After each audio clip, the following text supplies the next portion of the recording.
Hola a todos, bienvenidos a una nueva emisión de Contratapas Podcast.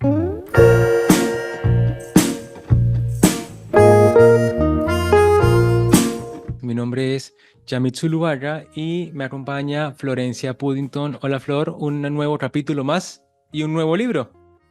Hola Jam, ¿cómo estás? Sí, un libro que bueno, que leí muchas veces. No me pasa muy seguido eso. ¿Vos sos muy de releer? Últimamente he tenido que releer algunos libros, o sea, de años para acá, creo que nos pasa a todos, y los disfruto. Antes, de pronto, tenía esa intensidad de pensar que cuántos libros me faltan por leer, cómo voy a perder tiempo releyendo uno que ya conozco. Pero no, hay como todo un placer desconocido en la relectura y también, por supuesto, uno se da cuenta de que la lectura es limitada y también es contextual y uno se da cuenta de cosas que antes no se enteró leyendo el mismo texto. Vamos a reverenciar a Yaus ahí, que hablaba de la recepción y de cómo se modifica el valor de un libro en función del contexto en el que se lee, porque nos pasa a nosotros en la vida misma. Yo también no soy muy de releer porque me pasa lo mismo, siento como que no quiero volver a un libro que ya leí, habiendo tantos que todavía uno tiene que conocer. Pero la experiencia de la relectura, o sea, si hay ciertos libros que se van como apreciando distinto a partir de eso, ¿no? De que por ahí son muy choqueantes en una primera lectura y después le encontramos otros valores y es sorprendente, la verdad. Y me pasó eso con este libro. Son libros que no volví a leer porque yo quería, sino porque, bueno, alguna circunstancia me llevaba a una relectura y en todas las oportunidades fueron distintas lecturas, pero quizás habría que decir de qué libro estamos hablando, ¿no? Hoy vamos a analizar la novela El lector del autor alemán Bernhard Schlink. Es un texto que fue publicado en 1995 y fue como muy exitoso. Fue el primer libro, la primera novela alemana que logra llegar a la primera posición de los bestsellers del New York Times en los Estados Unidos. Tiene una excelente recepción crítica y tal fue su impacto que también fue incluido en muchos programas de estudio de literatura alrededor del mundo porque toca el tema del nazismo. Bueno, eso hablábamos hace un rato contigo, ¿no? Es una novela que podría considerarse dentro de la temática nazista, el holocausto, también es un libro de amor, pero yo siento que todo ese periodo alemán siempre está un poco atravesado por la catástrofe del nazismo, ¿no? Y hay mucha literatura a partir de ello. Y este en particular no solamente fue publicado 40, 50 años después del final de la Segunda Guerra Mundial, sino que le da como una visión diferente, diferente en el sentido del punto de vista, porque el personaje antagonista, que es la protagonista, que es Hannah, empieza o se presenta al principio como una mujer normal y en un punto de la novela descubrimos que podría ser vista como el monstruo del texto, ¿no? Hay una transformación ahí que uno no se ve venir y cómo se entorna la narración en pro de su circunstancia. Pero bueno, esto está siendo muy ambiguo porque vamos a ir desarrollando de a poco de qué va la novela. ¿Y a ti cómo te parece? O sea, ¿cómo podrías describir este texto? Es cierto que aborda esas temáticas, pero me parece que va un poco más allá. A mí me parece que es muy interesante el libro. Primero porque te hace pensar en por qué te atrapa tanto, ¿no? Porque en realidad tenemos un protagonista que está narrando su historia de vida y además es una narración de tipo como psicologista, digamos, ¿no? Tenemos la primera persona de este narrador y interfieren muy pocos otros personajes en eso que está contando, ¿no? Y además, sobre todo versa sobre el dilema moral. O sea, para mí hay dos cuestiones, ¿no? La cuestión moral de qué está bien y qué no está bien hacer, que eso es un eje fundamental en el libro, y después la cuestión del pasado y de qué hacer con el pasado, que también es una cuestión que me parece que atraviesa toda la humanidad, ¿no? Si bien acá está hecho este recorte, además es un pasado relativamente reciente y además el nazismo es un fenómeno mundial porque más allá de la brutalidad y demás, como que está atravesado por la Segunda Guerra y absorbió a todo el mundo, ¿no? Es un hecho como, Sí, digamos que que rompe la humanidad. rompió a la humanidad tal cual, y nos atravesó a todos, incluso a los países que estábamos totalmente alejados como el mío, en el que también hubo una transformación social en función de esa Segunda Guerra, ¿no? Pero sobre todo, ¿qué hacen las nuevas generaciones con ese pasado? ¿Cómo sigue un país después de algo así, que es tan brutal? Sí. Y esas preguntas, que son como muy generales, también me parece que se enfocan en la vida individual y personal de cada una de las personas y de qué decisiones toman en función de ese pasado para continuar con su vida. O sea, podríamos decir que la solución pragmática es, ya hubo juicios, ya se cerró esa etapa, listo, a mirar para adelante. Pero en la práctica parece que no es tan fácil para este Es- personaje, por lo menos. sí, es que el impacto cultural es muy difícil de medir, pero sobre todo también porque hay capas más profundas. No creo que sea solamente el hecho de un dictador que comete la tremenda decisión de intentar terminar con todo un pueblo, ¿no? Sino también la discriminación, que eso es como también lo que atraviesa. La discriminación no fue superada porque se acabó la guerra y porque se pactó la división del territorio y porque todos estamos conscientes de lo horrible que fue, porque sigue, ¿no? Siguen existiendo otras formas de la crueldad, pero que tienen que ver con las históricas. Y en ese orden de ideas, la novela trata de Michael, que es un adolescente que tiene 17 años, que vive en Alemania.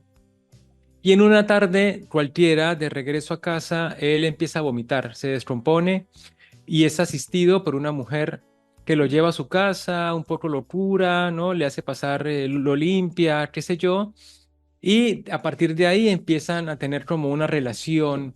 Tiene 20 años más que él, está en la mitad de los 30, él es un adolescente y él va a visitarla, a llevarle unas flores, luego para agradecerle que lo haya un poco ahí asistido en el momento de enfermedad y se genera un vínculo sexual y posteriormente emotivo.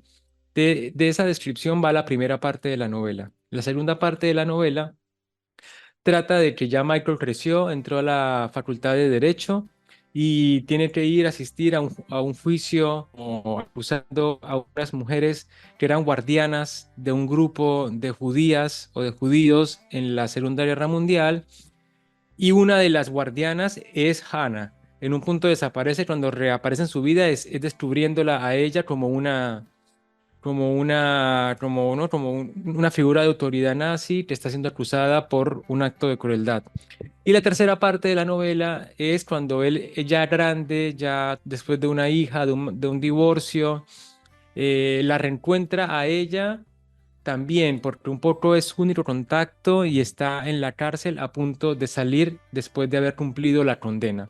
Esa es como la estructura que se elige en la novela y que también no solamente divide los momentos de la vida de Michael, sino su experiencia y la evolución de su pensamiento crítico en relación a lo que le pasa a Hannah en la vida. Yo, mientras la leía, decía, ¿cuál es el procedimiento que está funcionando acá para que nosotros nos enganchemos tanto con lo que es un devenir de pensamiento? Porque en realidad Michael está atrapado en esa relación. Él comienza la novela, lo conoce a esta mujer a los 15 años, establece ese vínculo muy apasionado con una mujer que es mayor de edad, que lo dobla en edad prácticamente, tendrá 30. 36. Nada, es una ya fuera de lo común, fuera de lo cotidiano y además hoy sería leído como abuso. Yo Sí. también, cuando lo leí por primera vez esta novela, todavía no se hablaba tanto con estos nombres, no se le daban esos nombres.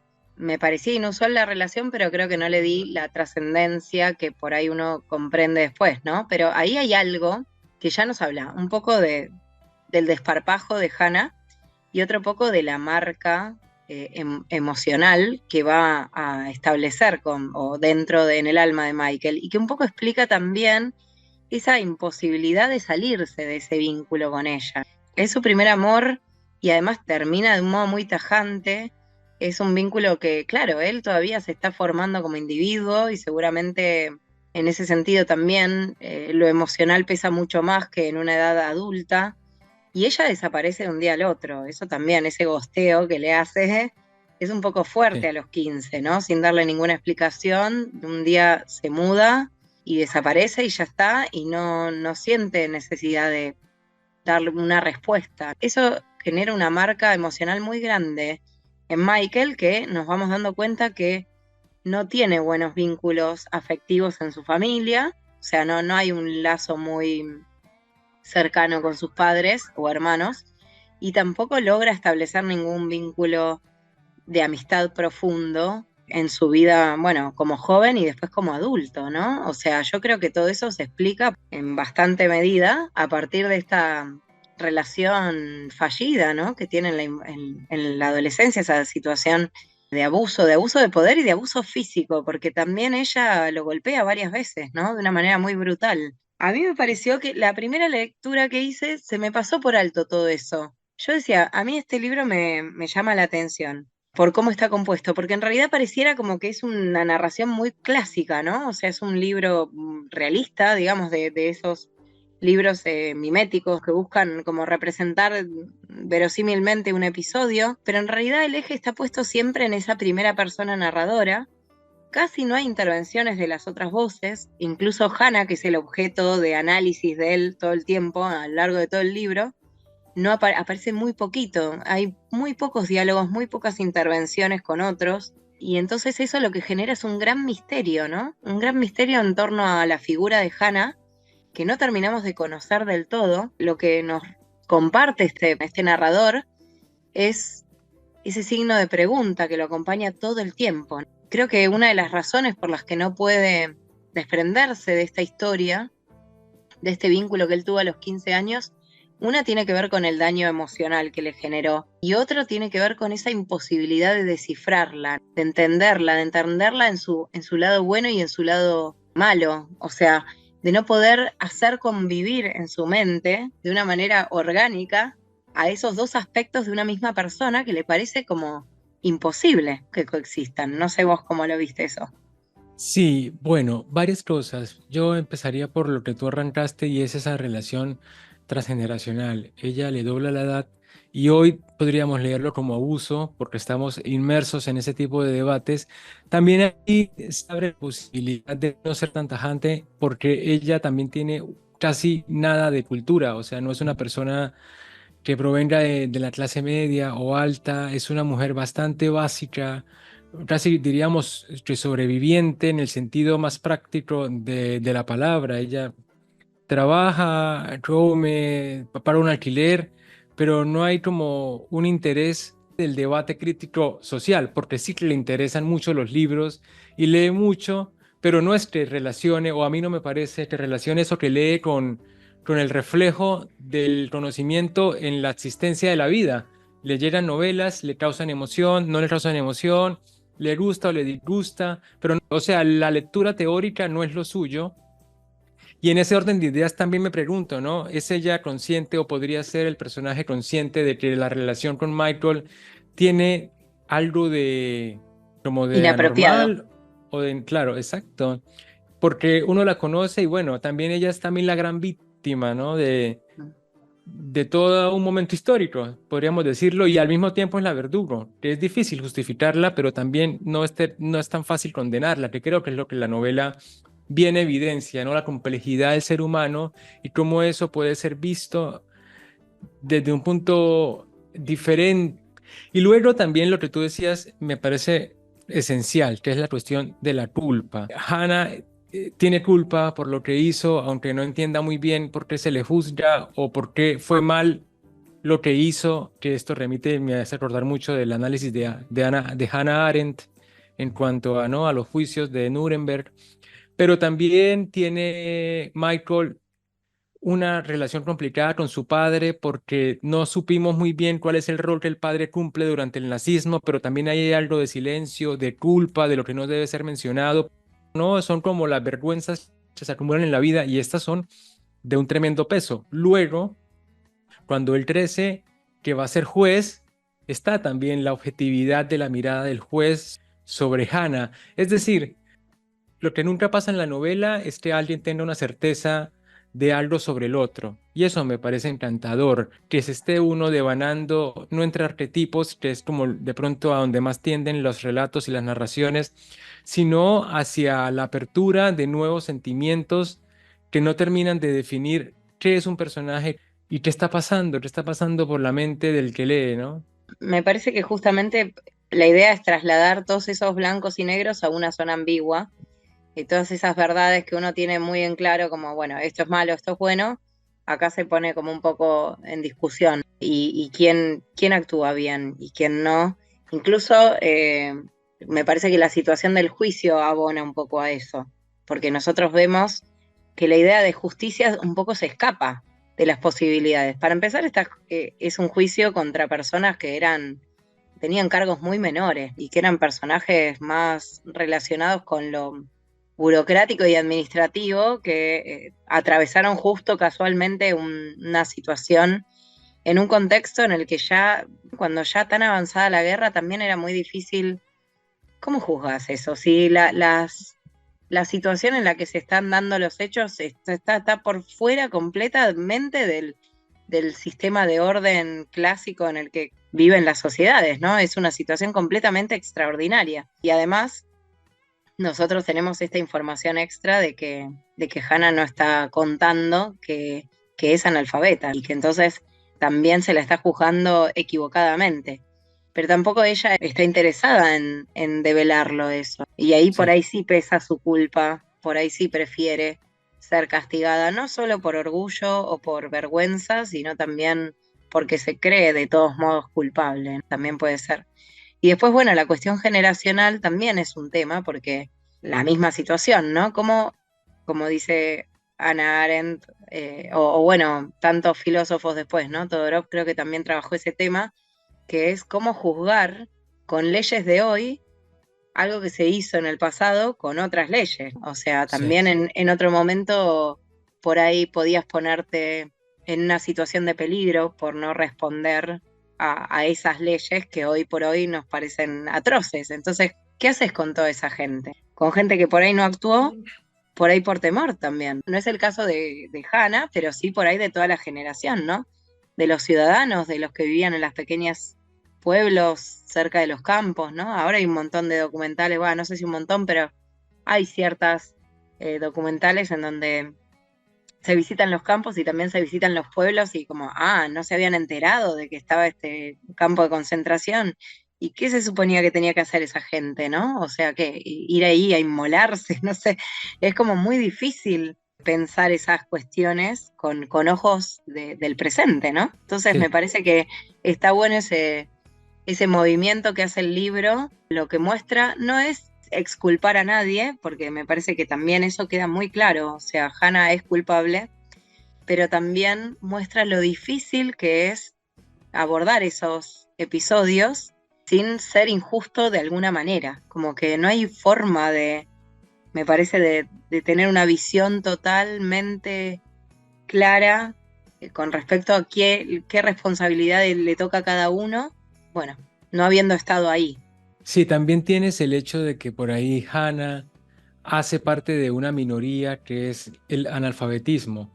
Creo que eso es diciente porque es una característica que la excluye de lo común. Tanto así que ella no es juzgada sola, sino que es juzgada con otras 4 compañeras que estuvieron con ella durante el crimen por el que son acusadas, y las 4 empiezan a operar a favor cada una de su propia conveniencia, y Hannah no puede entrar en esa ronda, ¿no? De qué me conviene decir o qué me conviene callar, porque no está entendiendo, porque se supone que parte del juicio está basado en un libro, en una novela que escribe una de las víctimas, y ahí relatan todo el episodio, y Hannah no lo leyó, o sea, tampoco tiene muy claro, no tiene clara su posición, sus posibilidades, y se transmite mucho al Michael abogado o al Michael estudiante de derecho, que empieza a narrarnos, pero ¿por qué no dice esto? ¿Pero por qué calla esto? ¿Pero por qué no se defiende? ¿Por qué calla su abogado? Es como si ella misma se prestara a ser el chivo expiatorio, no solamente del montaje del juicio por el crimen, sino también de sus propias compañeras que en un punto la culpan a ella de ser la responsable de todo cuando no lo es. Y ahí está esa indignación de la capacidad de autoconciencia, ¿no? Y también un poco de la inocencia de Hannah, porque también la vemos como un personaje que le interesa lo digno, le interesa lo justo en algún punto, por eso acepta de buen modo todo lo que se dice, solamente se timbra o reacciona cuando alguien está diciendo una mentira desfasada, cuando está faltando a la verdad, ¿no? A la verdad entre comillas. Y claro, entonces en ese orden de ideas es un personaje en el que uno dice, eso que tú acabas de decir, ¿no? Que es la argumentación teórica. Bueno, pero ¿cómo se puede mirar el crimen de una persona en un contexto en el que se juzgaban otras normas, pero también después de eso cada uno opera a favor de su propia conveniencia, sea o no justo? O sea, también la justicia y los juicios y toda esta cuestión de la jurisprudencia es un juego macabro en un punto en el que tanto culpables como inocentes lo que buscan es ganar y se ganan privilegios. Hannah no, Hannah está como soltada en la cueva de los lobos y ni siquiera tiene herramientas para poder dimensionar lo que le está sucediendo y cómo le está sucediendo. Le falta información, le falta mundo, le falta cultura, le falta formación. No, hay un montón de carencias en Hannah que la ponen como en un lugar triplemente de víctima y triplemente culpable también. Sí, para mí, bueno, el episodio del juicio, que es en la segunda parte, justamente muestra que la justicia no tiene que ver con el concepto filosófico de justicia, sino con establecer algún tipo de orden respecto de los hechos ocurridos. Que ese orden artificial y no tiene mucho que ver con la idea de justicia, digamos. Eso es lo que me parece que ella es inocente en el sentido de pensar que se van a atribuir las responsabilidades del modo más preciso posible, cuando en realidad lo que se trata, incluso se ve en los gestos del juez o en la actitud de los demás, hay como un hartazgo generalizado hacia el final del juicio que tiene más que ver con, bueno, cerremos este asunto y ya está. Y es una actitud, bueno, salvando las grandes distancias, muy parecida a la actitud que tenían los guardianes en los campos y con respecto a las personas que estaban ahí siendo esclavizadas, ¿no? O sea, una de las cosas que se cuestiona es cómo no se conmovieron ante la situación de injusticia o a la brutalidad y las respuestas que va obteniendo Michael cuando, bueno, un poco indaga sobre todo esto o le pregunta a otros ciudadanos y demás, es que en realidad se tomaba como un trabajo y había como cierta desapego emocional respecto de lo que se estaba Sí. haciendo, ¿no? Y entonces como que mismo los empleados eran empleados, no, o no eran conscientes, había como cierta disociación emocional respecto de lo que estaban viendo, ¿no? Con sus propios ojos. Me parece que un poco refleja eso el juicio también, o sea, no es la misma situación, pero sí vemos un juez que no está siendo consciente de la responsabilidad que implica asignar culpas y bueno, y quizás también modificar para siempre la vida de las personas, llevándola a la cárcel, ¿no? A ver, hay que, como, obviamente, ¿no? No es el mismo nivel de responsabilidad, porque todas las mujeres eran en cierta medida culpables, ¿no? No es lo mismo que en un campo de concentración en donde vos tenés gente explotada sin ninguna razón, más que el odio de raza o como se le llame. Pero sí hay cierta indiferencia de al ocupar un cargo público, la rutina, la propia rutina, por ahí hace que uno termine disociando las emociones con la gravedad de lo que enfrentan. Me parece que eso sí se muestra. La imposibilidad de cuestionar el status quo, ¿no? La normalidad. Porque claro, uno ve este tipo de novelas y la dimensión es extrema, o sea, es un caso realmente que pasa una vez cada mucho en la humanidad, pero que se replica en todas las escalas. Es como hoy, viste, participar de la corrupción, si me conviene, no es tan grave porque no me robo 1 millón de dólares, sino que me robo, no sé, 500.000 pesos. O sea, creo que un poco lo que tú dices es como revelador en cuanto a que nadie está fuera de lo macabro, del individualismo y también del discurso común y de lo que nos parece que es normal porque así funcionó siempre y del deber ser, ¿no? En el caso del juez, de lo que se espera, se sabe lo que se espera de él sabe lo que se espera de él, se sabe que van a ser culpadas y lo que más se intenta es que hayan las razones. Hay una cuestión también del rol social y de cómo se hacen estos montajes como herramientas también pedagógicas que funcionen a una forma de montar esta pantomimia, ¿no? De que el culpable es al final castigado, cuando el culpable castigado acá, como tú decías, son mujeres de muy bajo rango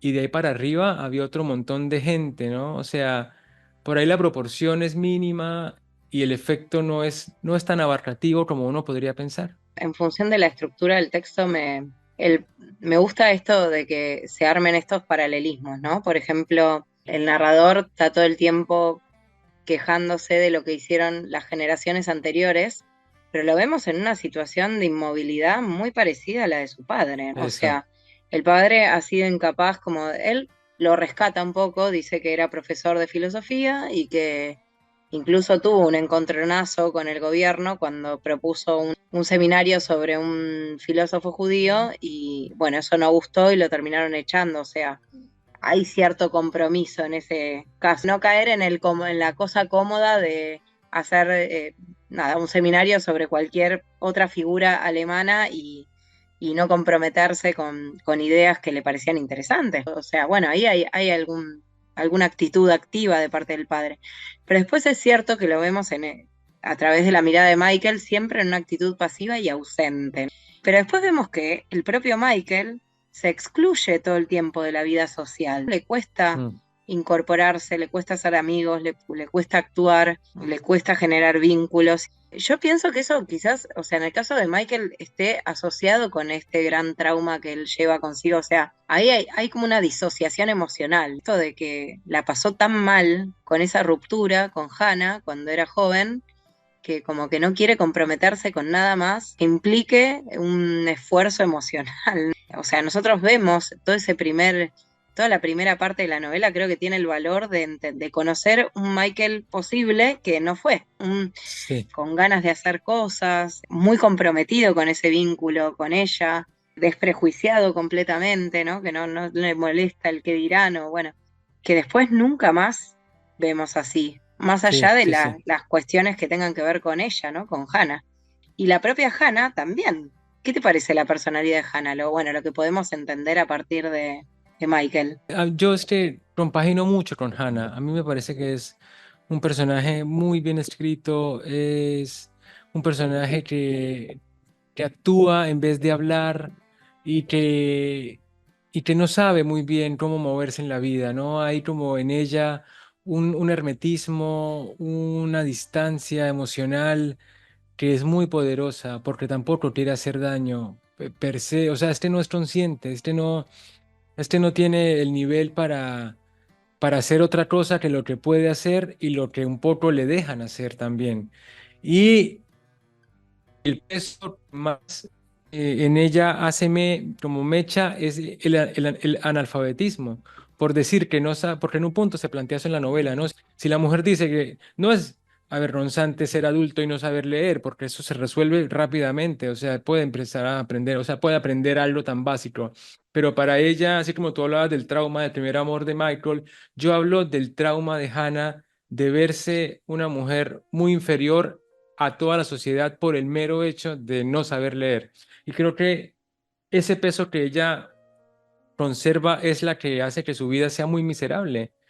Un peso que hoy no veríamos de manera tan drástica porque ella es una guardiana que tiene como una responsabilidad penal y no como humana muy fuerte y lo del alfabetismo puede pasar a un segundo plano, pero para ella es lo primero, ella se da menos importancia por no saber leer que por haber sido una guardiana en un campo de concentración y a mí eso me sorprendió muchísimo porque no hay una forma de medir lo que a nosotros nos impacta en la vida o lo que a los personajes puede movilizarlos. Sí, el personaje está completa, para mí también, las dos cosas que dijiste, como que es pragmático y también es un personaje muy poco comprometido emocionalmente, por eso a Michael lo deja cuando lo deja de la manera que lo deja.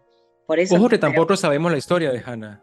claro, no sabemos si todo se basa en la suposición, pero las historias que se cuentan te da la idea de que durante el periodo del nazismo, ¿no? Esto que se contaba, se rumoraba, que ella se llevaba a las chicas más débiles. Bueno, no sabemos, es un personaje ambiguo porque solo no nos dio ninguna explicación de sus comportamientos, pero podemos pensar como que efectivamente igual las iba a tener que mandar al campo Sí. y entonces que las hacía como quiere creer Michael, que las hacía pasar un buen momento, aunque sea antes de que fueran, o podemos pensar que realmente no tenía ningún vínculo afectivo con esas chicas, o sea, que no le generaban nada, que solamente necesitaba a alguien que le leyera porque ya no sabía leer. Sí, también lo mismo con las decisiones que tomó en su vida. En un momento del juicio le preguntan por qué se hizo guardiana de las SS. Nosotros sabemos que no tenía muchas alternativas, pero también hay que pensar que el uniforme en esa época era, Prestigio. digamos, claro, daba prestigio a una persona que no tiene ninguna posibilidad en la vida. De repente se veía en un lugar en el que infundía respeto, generaba algo en los demás, y me parece que era como que se entiende un poco mejor las decisiones a pesar de que también es difícil reponer que todas estas mujeres y guardianas, pero realmente no es el único caso de ella, ¿no? Sino que era algo que estaba pasando en todos lados, que pudieran tan fácilmente hacerse como insensibles a lo que estaban Sí, viendo. y algo que va escalando y uno no va siendo consciente, ¿viste? Pero es como todo proceso. Que pasa en todos los países, pasa acá con la cuestión de la dictadura, pasa en Colombia también con la cuestión del narcotráfico. Se arranca como un reclamo agrario para mejora de condiciones de campesinos y 5 años después hay toda una red de narcotráfico y de exportación de drogas y uno dice, pero ¿en qué momento se llegó hasta acá y nadie se dio cuenta? Claro, acá cuando estamos pensando, bueno, cómo construye esta novela, vemos que finalmente lo que tanto se cuestiona a las generaciones anteriores, bueno, por lo menos Michael, que es nuestro narrador, no está pudiendo hacer algo distinto, ¿no? Respecto de eso. De hecho, se aparta completamente de la acción. Se recibe de abogado, pero no ejerce, prefiere trabajar en investigador de historia, o sea, menos acción Sí. ahí. En su vida privada también, no logra consolidar un matrimonio, tiene una hija en un internado, muy, muy poco involucrado con todo lo que está pasando a su alrededor. Lo que vemos es una recurrencia constantemente a este vínculo perdido con Hannah, a tratar de Bueno, no sé si entenderla. es con Hannah. Yo creo que ahí Hannah metaforiza toda su generación y todo ese pasado tan inmediato, ¿no? No creo que la circunstancia de Michael sea solo por la anécdota de Hannah, sino por lo que fue Alemania después de la Segunda Guerra Mundial. Que él, viste, como que él tampoco lo supera, pero después nadie más lo supera. O sea, no sé si me hago entender. O sea, Hannah es como también, si uno se pone como a volverla abstracta, es una mujer que se enamora de Michael, pero también es el sistema, ¿no? Es el sistema político, es el sistema patriótico, representa lo nacional y a lo que todos dijeron que sí o que no callados, a lo que todos accedieron de alguna u otra forma. Creo que ahí también, porque si no estaríamos como diciendo que la ruptura amorosa nunca la superó. No, pero es como el conflicto ético que le genera lo que Hannah representa y que luego no lo deja avanzar en la vida o que lo estanca. Sí, tal cual, pero bueno, él plantea abiertamente que no sabe qué hacer con ese amor que tiene por Hannah, o sea, le molesta quererla, justamente por todo lo que representa, por todo lo que hizo, por conocer ese pasado atroz, por también, no lo dice abiertamente, pero yo creo que al final también hay una situación de darse cuenta, o sea, en un momento dice lo que me hizo, a veces me enojo por lo que hizo conmigo o lo que me hizo, entonces también está funcionando ahí lo personal. El conocer una persona que es mucho más compleja, ¿no? De lo que podría aparentar, ¿no? Con su brutalidad, con sus formas rústicas, porque incluso, o sea, no puede no generarte admiración verla, no sé, imaginarla ahí en la celda, aprendiendo a escribir sola, interesándose por todo ese pasado del que ella formó parte, o sea, podría también no Sí. haberle importado eso, pero evidentemente hay ahí una ansia de entenderse a sí misma, que bueno, la vuelve un personaje muy complejo y te conmueve un poco, pero a la vez uno también como lector reconoce que es un personaje brutal, o sea, sus modos eran brutales y yo creo que la relación que generó con él era muy parangonable, muy comparable con la relación que establecía con las mujeres que le tocaban de custodia cuando trabajaba. O sea, así como le ofrecía cierta calidez, también le daba un golpe cuando había que ubicarlo en su lugar, ¿no? Y también esa necesidad todo el tiempo de ubicarse por encima, ¿no? De establecer una jerarquía en esa relación entre ellos dos, en donde ella estuviera siempre por arriba. Eso puede también tener que ver con su analfabetismo, con esta necesidad Sí. de de construirse un lugar en el mundo que cree que no merece o algo así. Sí, a eso iba como ya como un poco cerrando el programa y tampoco es esencial el desconocimiento de quién es el victimario de Hannah. Si ya es analfabeta, se presume que los padres eran muy pobres o no tenía padres, si no fue escolarizada ni siquiera en los niveles más básicos. Es una persona sola, está en esa ciudad porque ahí justo le salió trabajo, no tiene contactos, no tiene relación, tanto así que cuando está en la cárcel la directora le dice a Michael que pasó ahí 40 años, qué sé yo, y nunca recibió carta de nadie, nunca la visitó nadie, o sea, era un sujeto en la vida solo.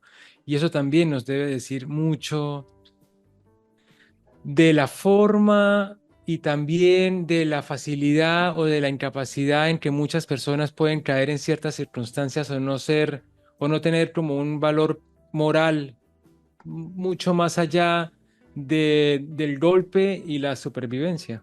Sí, yo por ahí para cerrar, mencionar este encuentro que tiene al final Michael con esta mujer que es una superviviente que es justamente la que da inicio al juicio, a raíz de la cual se hace este juicio de que en ese incendio en donde las guardianas no abrieron las puertas y las mujeres judías murieron y solamente sobrevivieron dos.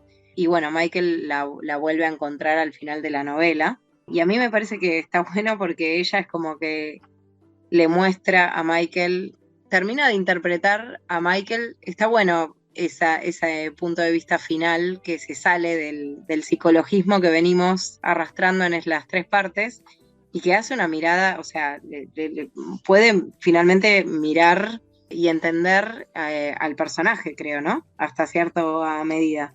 Qué brutal que llegó a ser esa mujer. ¿Ha conseguido usted superar este choque tan fuerte a los 15 años? No, usted mismo dice que empezó a leerlo otra vez cuando estaba en la cárcel. ¿Ha estado usted casado? Asentí con la cabeza. Y su matrimonio fue breve y desgraciado y no ha vuelto a casarse, y el hijo, si es que lo tienen, está en un internado. Eso le pasa a miles de personas. Para eso no hace falta una Frau Schmitz.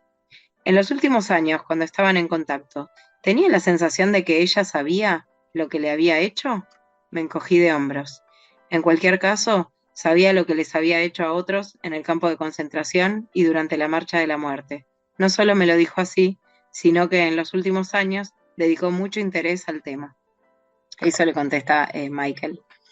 No, me parece que está buena ese último intercambio que tiene con esta mujer, porque es una mujer que no lo conoce, que no tiene ningún compromiso afectivo tampoco con él, pero que le da me parece un golpe de realidad también.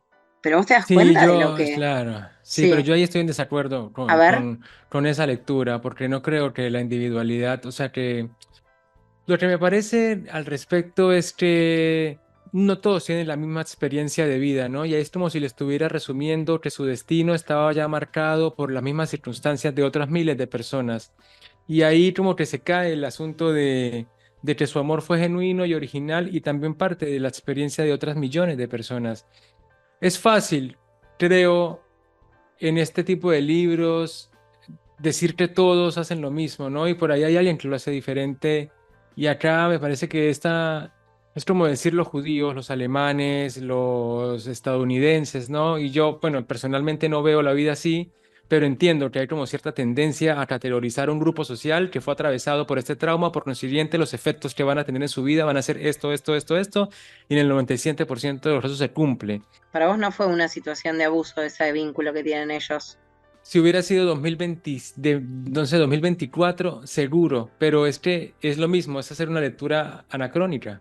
No sé, bueno, pongámosle cualquier título que queramos, pero me parece que sí es que no hubo responsabilidad afectiva de parte de Pero es que Hannah, o sea, Hannah no tiene responsabilidad con nada, o sea, bueno, pero eso no está bien, o sí, sea, es una obvio también, adulta. no, no, no, no, no, sí, exacto, yo lo que creo es eso, pero también se evalúan las intenciones. Buscaba específicamente dañar al pibe, buscaba específicamente crearle, pues era consciente de eso. Claramente, la ignorancia no exculpa a nadie, pero bueno, ¿no? Es un debate Mm. que es candente porque hoy se está tratando este tipo de temas en muchos No, niveles, ni hablar de si fuera al revés, de si fuera la mina de 17 con el pibe de 36, claro. ¿no? O Mm. sea, hay un montón de variables. O sea, coincido y me parece que eso es lo interesante de esta novela. No, no hay blancos y negros, ¿no? Es Hannah en Sí, su total. complejidad, pero tampoco se puede, o sea, justamente me parece que es un personaje muy ensimismado, es un personaje que solo piensa en ella, o sea, creo que su único objetivo en esta vida, y por eso está tan cansada, que él siempre dice con voz cansada, con la cara cansada, su único objetivo es esconder que es analfabeta. Y a eso arrastra todo, ¿no? Ella desaparece porque justo se ocurre una situación laboral que hace que iba a hacerse evidente que ella no sabía escribir y por eso se muda de ciudad. No le importa nada más. O sea, no le importa si Michael la quiere, si lo abandona, no le da ninguna explicación. Pero bueno, él tiene 15 años, es una persona muy vulnerable emocionalmente a esa edad y bueno, y le genera, o sea, si querés no usemos la palabra trauma, porque por ahí es demasiado, pero es un impacto emocional que él después arrastra toda su vida. Me parece que esa pequeña anécdota está. Lo que pasa es que el libro es mucho más que eso. Me Sí, parece que sí, eso es, tal cual. pero bueno, esa es la cosa con los grandes libros, ¿no? Es un libro en el que hay una anécdota muy específica en una relación entre dos personas y después un contexto que absorbe todo, ¿no? Como vimos Sí, recién, que tiene que ver con esta lectura, con qué hacer con esa generación, con los titubeos de Michael en relación con lo que va descubriendo de ella, ¿no? Bueno, con conocerla como un personaje que, más allá del vínculo que tienen entre ellos, esconde un montón de secretos. Y bueno, así sí, es. no paramos de analizarla, es muy Sí, larga. es tremenda novela y también la película también es muy buena, para mí es una de las películas que vale la pena y que también el libro está como también muy, muy arriba, ¿no? Y bueno, y tremendo dificultad para hablar de estos temas, ¿no? Porque implica una cosa, todo lo que uno conoce también, pero sobre todo todo lo que uno desconoce. Así Sí, que bueno, es una lectura muy reflexiva que nos hace realmente ir a pensar cosas muy profundas. sí, totalmente, sí, muy coincido en que es una novela muy compleja de analizar y Sí, que implica un poco también tener una mirada como más abierta a ciertos temas, o sea, salirse también de los blancos y negros y tratar de pensarlo desde sí. otros puntos de vista. En definitiva, es ficción, Bueno, está planteado entonces, como ficción, así que ficción. claro, la ficción nos permite imaginar otras posibilidades y hacer Así es. otras lecturas, ¿no? En función de eso. Así que bueno, muy buena para seguir releyéndola y volver a Así es. encontrar otros puntos de vista. Y bueno, veremos qué otra novela nos depara para el próximo encuentro. Flor, muchas gracias. Y interesante el capítulo porque pocas veces tenemos contrapuntos así en lugares diferentes ¿no? del análisis. Así que bueno, muchas gracias por el espacio, por el tiempo. Y a ustedes no se olviden, Contratapas Podcast en YouTube, Spotify y en Instagram. Y nos vemos en el próximo capítulo. Chao, chao.